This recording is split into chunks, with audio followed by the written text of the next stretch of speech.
d'éducation motrice de l'ADAPT Hauts-de-France. C'est un établissement qui accueille 26 usagers en situation de handicap moteur. Ils sont âgés de 3 ans jusqu'à 16 ans. Et ici particulièrement au centre d'éducation motrice dans le groupe scolaire Metz-Prevenn, où on est complètement inclus dans les locaux dans cette école. Nous disposons d'une classe maternelle et d'une classe primaire spécialisée. Je suis professeur des écoles nommé au CEM de l'ADAPT dans l'école Metz-Prevenn à Louvroil. C'est un poste où les élèves sont atteints de problèmes moteurs, donc certains sont en fauteuil roulant, certains ont des conséquences dont par exemple ils n'ont pas l'usage de la parole, ils n'ont pas l'usage de certains membres et on adapte le travail en fonction de ses particularités. C'est des enfants qui, quand ils arrivent, souvent sont en difficulté, voire en échec scolaire. Donc là, dans cette structure, ils reprennent goût à du plaisir, à venir à l'école, du plaisir tout simplement même à vivre au quotidien. Ils se sentent vraiment à l'aise dans cette structure. On garde quand même un lien avec la classe ordinaire par les inclusions. Donc c'est un groupe scolaire dont le projet d'école est axé principalement sur le projet d'inclusion avec le centre d'éducation motrice de l'ADAPT Nord.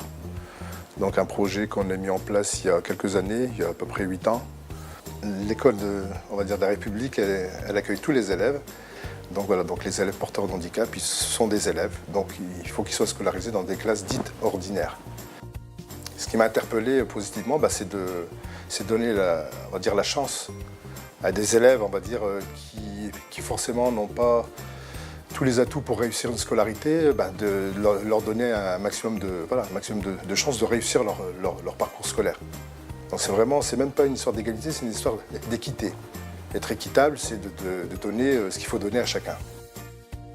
Le travail consiste à mettre en valeur l'harmonisation entre l'équipe pédagogique de l'ADAPT, celle de l'éducation nationale avec les enseignants du ordinaire et l'équipe spécialisée, paramédicale et éducateur spécialisé de l'ADAPT. Donc c'est-à-dire que chacun dans son corps de métier, dans sa spécificité, va venir répondre aux besoins des enfants et tout ça va permettre d'apporter une cohérence sur le parcours scolaire mais aussi le parcours de vie de l'élève en situation de handicap. Je pense que les structures telles que celle-ci sont quand même assez déjà pilotes en France et je pense que c'est vraiment une chance pour l'enfant parce que ça permet sur le même lieu d'avoir et la scolarité et la rééducation et surtout ça permet que toute l'équipe ADAPT qui tourne autour de l'enfant soit très réactive par rapport aux difficultés du quotidien de l'enfant. C'est-à-dire s'il y a un souci d'adaptation de matériel, de logiciel, de situation où l'enfant se retrouve en situation de douleur parce que mal installé, au niveau de l'équipe, aussi bien kiné, ortho, ergo, on est là pour réagir et donner au plus vite des pistes de réflexion, en tout cas pour améliorer que l'enfant se retrouve dans une situation le plus confortable possible. Et du coup, ça évite aussi la fatigue, parce que du coup, l'enfant rentre chez lui, il a pu faire sa rééducation, tout est fait, il a fait sa journée d'école et de rééducation sur le même lieu, sur un même temps. Donc en fonction des nombres de séances qu'a l'enfant, par exemple, Nathan a 2 séances par semaine. Donc on essaye de s'arranger pour pas non plus trop perturber les temps d'inclusion. Donc les enfants qui suivent vraiment leur scolarité. Je suis enseignante en CP-CE1 à l'école Metz-Prevenn de Louvroil. J'ai 16 élèves dans ma classe et j'accueille aussi des élèves en inclusion. L'inclusion, c'est des élèves en situation de handicap qui viennent travailler certaines matières, certaines compétences avec des élèves valides de milieu ordinaire. Ils font partie intégrante de ma classe et ils font la même chose avec des adaptations. Alors ça apporte énormément aux élèves en inclusion parce qu'ils sont fiers de venir aussi faire la même chose que des élèves ordinaires et ça apporte aussi énormément aux élèves valides qui le regardent maintenant comme un élève ordinaire. Nathan, c'est un enfant qui a besoin d'apprendre. Pour expliquer les nombres, on n'avait pas spécialement un geste adapté, donc on a essayé de regarder un petit peu ce qui existait aussi dans le langage des sourds, donc on a adapté les gestes, et il le comprend facilement. Dès qu'on lui montre un geste, voilà, il le comprend facilement. C'est quelqu'un d'exceptionnel qui comprend facilement les choses, et il sait à quelle heure il doit venir, il sait ce qu'il doit faire.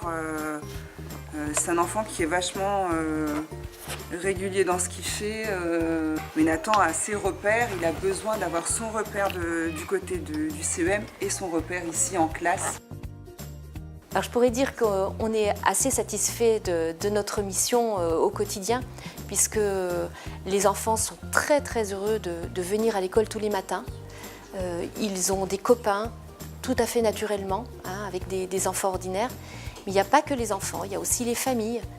Et puis, il y a aussi la partie qu'on ne voit pas, mais ce sont les équipes encadrantes, les équipes adultes qui tirent aussi bénéfice de cet accueil de la différence.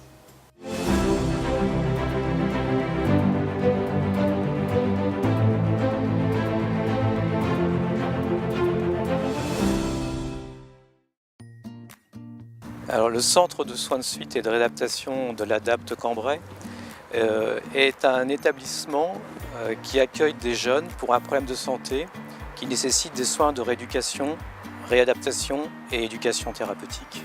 Les tranches d'âge que nous accueillons vont du nouveau-né jusqu'à l'adolescent. Et les affections qui concernent ces enfants sont les affections qui sont locomotrices, neurologiques, respiratoires, brûlées, et bien évidemment pour ce qui nous concerne aujourd'hui, les maladies chroniques, dont l'obésité. Alors ces jeunes patients sont accueillis dans une session qui est constituée d'un groupe de 10 enfants qui ont une problématique commune, qui est l'obésité morbide, et bien entendu des problématiques bien différentes sur le thème de vie sociale, scolarité, autonomie vis-à-vis de leur maladie. L'idée étant de les rendre un peu en capacité d'être autonomes vis-à-vis de leur maladie, de les rendre experts de leur maladie et de leur permettre à la sortie du SSR de continuer à répondre à leurs problématiques et aux contraintes liées à l'obésité. Alors on fait de l'activité physique adaptée dans le but justement de réentraîner et de réadapter à l'effort nos jeunes en situation d'obésité.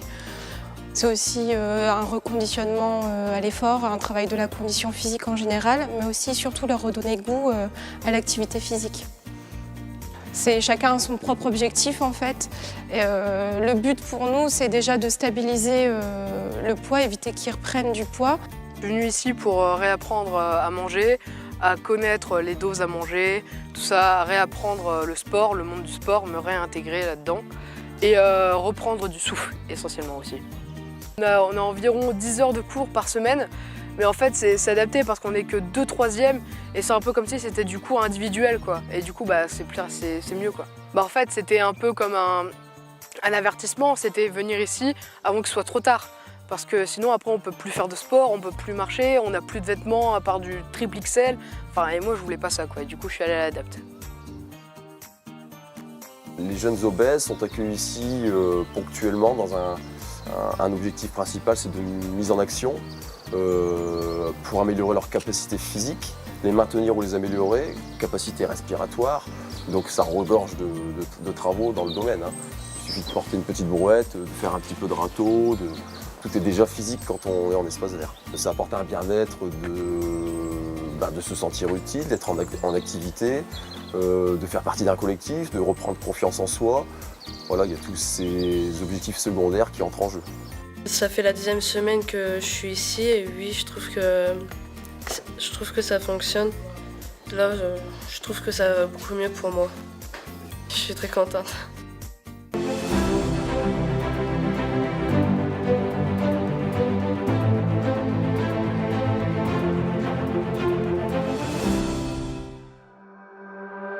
Donc le FAM, c'est un foyer d'accueil médicalisé. Donc on accueille toute l'année 22 personnes en situation de handicap moteur. Donc c'est des personnes adultes qui vivent ici en fait. C'est leur lieu d'habitation. Par exemple, on accueille Jackie qui est arrivé dans l'établissement peu de temps après l'ouverture, donc qui est venu chez nous essentiellement pour se rapprocher de sa famille qui habite dans le secteur d'Amiens et pour qui le projet serait de pouvoir accéder à une vie plus autonome en dehors du foyer. Là où j'habite provisoirement, c'est un studio.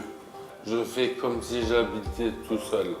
Mentalement, c'est un changement de vie. C'est mieux d'être à l'hôpital, tout ça. J'y suis resté 3 ans. On en a un peu marre. Je suis autorisé à sortir dehors quand je veux. Ça, c'est super pour moi, même si c'est pas grand-chose. Je gère tout seul mes médicaments toute la journée. Donc, je ne suis pas dépendant de l'infirmière.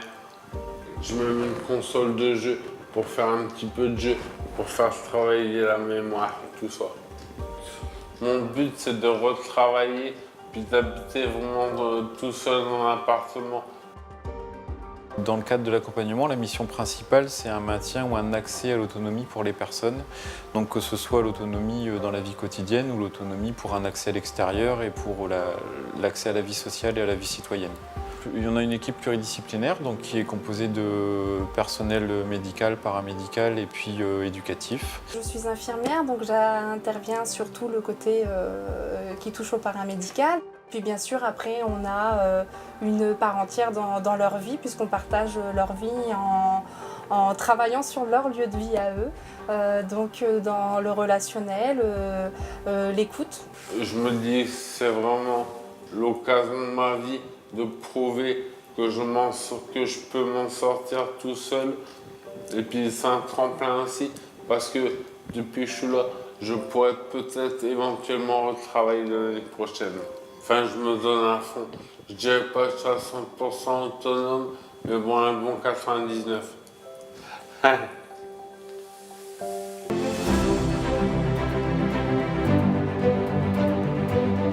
Donc l'ADAPT s'est développée ces dernières années sur l'emploi, l'insertion par l'emploi. On va essayer maintenant dans les prochaines années d'accompagner l'autonomie dans le logement sans s'isoler, en ayant un tissu de relations. Et on va aussi effectivement poursuivre nos actions vers l'emploi avec l'emploi accompagné pour permettre à des personnes durablement de rester en entreprise après une difficulté de santé ou un handicap. Beaucoup de projets encore pour les années qui viennent, oui.